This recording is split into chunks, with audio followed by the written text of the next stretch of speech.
Hello friends, welcome to Agriverse Education. Today in this video, we will discuss the agricultural current affairs of 16 and 17 October 2020.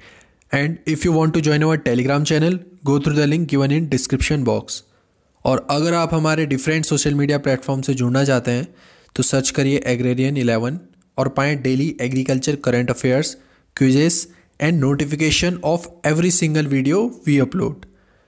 तो आते हैं आज के current affairs पे। सबसे पहले हम आज के हेडलाइंस के बारे में डिस्कस करेंगे, जिसमें पहली हेडलाइन है Indian council of agricultural research launches e book creating wealth from agricultural waste.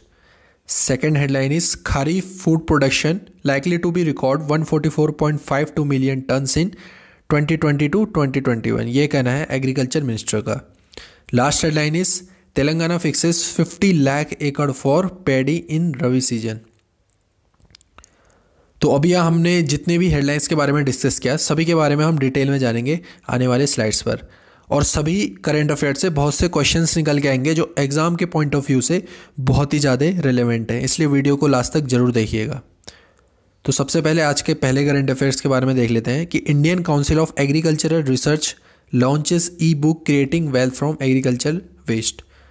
तो हाल ही में ICR यानी कि Indian council of agricultural Research, इन्होंने एक ई बुक को लॉन्च किया, making wealth from agricultural waste. इसके अंदर इन्होंने 140 टेक्नोलॉजीज़ को कवर कर रखा है, जिसमें जो एग्रीकल्चरल वेस्ट है उसको रिसाइकल या उसको रीयूज़ कैसे किया जाए, इसके लिए इसमें बहुत सारी टेक्नोलॉजीज़ दी गई हैं। और बताया ये जा रहा है कि इस बुक में बहुत सारी टेक्नोलॉजीज़ दी गई हैं जो काफ़ी क्रिएटिव और यूनिक है, जिसको बहुत सारे यूनिवर्सिटीज़ या बोल लें हम इंस्टीट्यूट ने डेवलप कर रखी है। अब मैं कुछ एग्जांपल बता देता हूँ उसमें कौन कौन सी टेक्नोलॉजीज़ हैं जो मुझे सही लगी, वो मैंने यहाँ पर को लिख रखी हैं।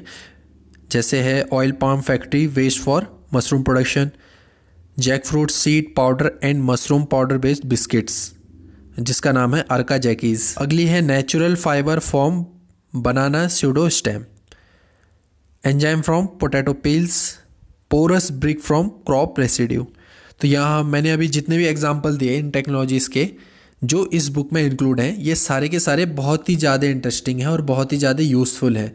अगर आप अपने एग्रीकल्चरल वेस्ट जैसे क्रॉप रेसिड्यू, हॉर्टिकल्चरल वेस्ट या एनिमल वेस्ट है, उसको कैसे यूज़ किया जाए या उसको कैसे रीयूज़ किया जाए।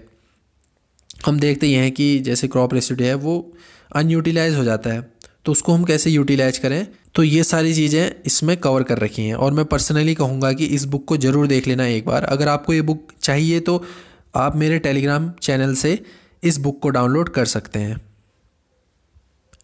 अगली न्यूज़ पे आते हैं। Kharif food grain production likely to be record 144.52 million tonnes in 2020-2021। तो इस बार बात ये करी गई है, जो एस्टिमेट लगाए जा रहे हैं कि इस साल का खरीफ फूड प्रोडक्शन इंक्रीज़ होगा 144.52 मिलियन टन्स में। अगर हम पिछले साल का देखें 2019-20, उस टाइम था ये 144.38 मिलियन टन्स, यानी कि लगभग 1.2 मिलियन टन्स का यहाँ इंक्रीमेंट हो सकता है। और इसमें जो हमारी मेजर क्रॉप है वो है राइस, जिसका इस साल कंट्रीब्यूशन रहेगा लगभग 102.36 million tonne according to first advance estimate. और ये अभी तक का सबसे हाईएस्ट या बोले रिकॉर्ड आउटपुट माना जा रहा है राइस के केस में। पिछली साल जो राइस का प्रोडक्शन था वो था 101.98 मिलियंस। पल्सेस में आए तो पल्सेस में 9.31 मिलियन टन्स एस्टिमेट कर रखा है इस साल का प्रोडक्शन। पिछले साल था ये 7.72। ऑयल सीड के केस में 25.72 मिलियन टन्स और पिछले साल जो था 22.31। कोर सीरियल के प्रोडक्शन में कुछ गिरावट यहाँ देखने को मिल सकती है। इस साल का जो एस्टिमेट लगाए जा रहे हैं 32.84 मिलियन टन्स, जो कि पिछले साल से लगभग 1 मिलियन टन्स लेस है। और कॉटन के केस में भी इस साल रिकॉर्ड एस्टिमेट लगाए जा रहे हैं 37.11 मिलियन बेल्स का।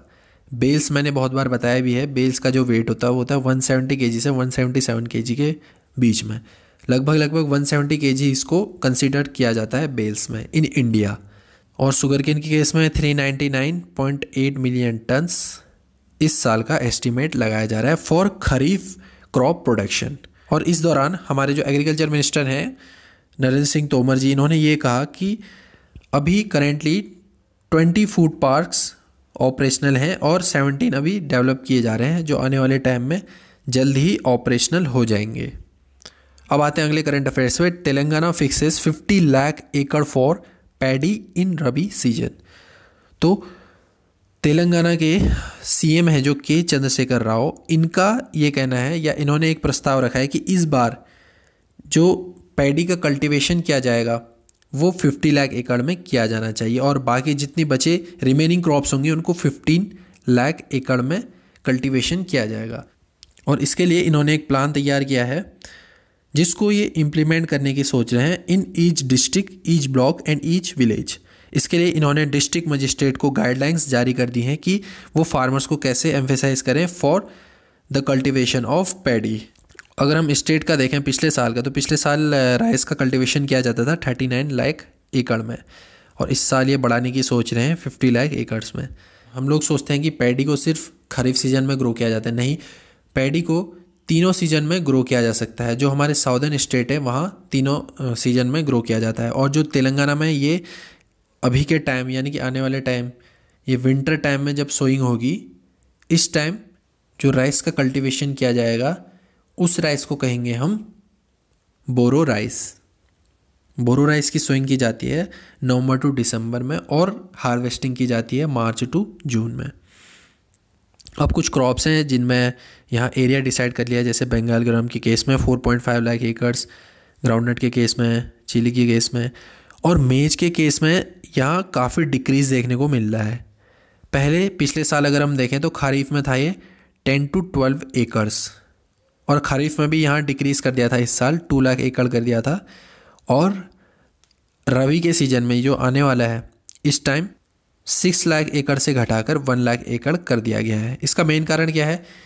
चलो खरीफ का तो हमें समझ में आता है कि खरीफ के सीज़न में जो हमारा पोल्ट्री सेक्टर था वो काफ़ी गिर गया था, यानी कि जो पोल्ट्री फीड डिमांड थी वो भी काफ़ी लोअर हुई थी। मैं बताना चाहूँगा कि जो पोल्ट्री का फीड इंडस्ट्री होती है उसमें लगभग 50% of maize production of our country is utilised, पर पोल्ट्री सेक्टर के गिर जाने के कारण यहाँ मेज के प्रोडक्शन में भी गिरावट देखने को मिली इस साल। तो दोस्तों आज के लिए बस इतना ही। मैं उम्मीद करता हूँ आपको हमारी वीडियो से कुछ नया सीखने को मिला होगा। और दोस्तों वीडियो को प्लीज़ लाइक करिए, कमेंट कीजिए और अपने फ्रेंड्स के साथ शेयर कीजिए। Till then tata, bye bye and take care.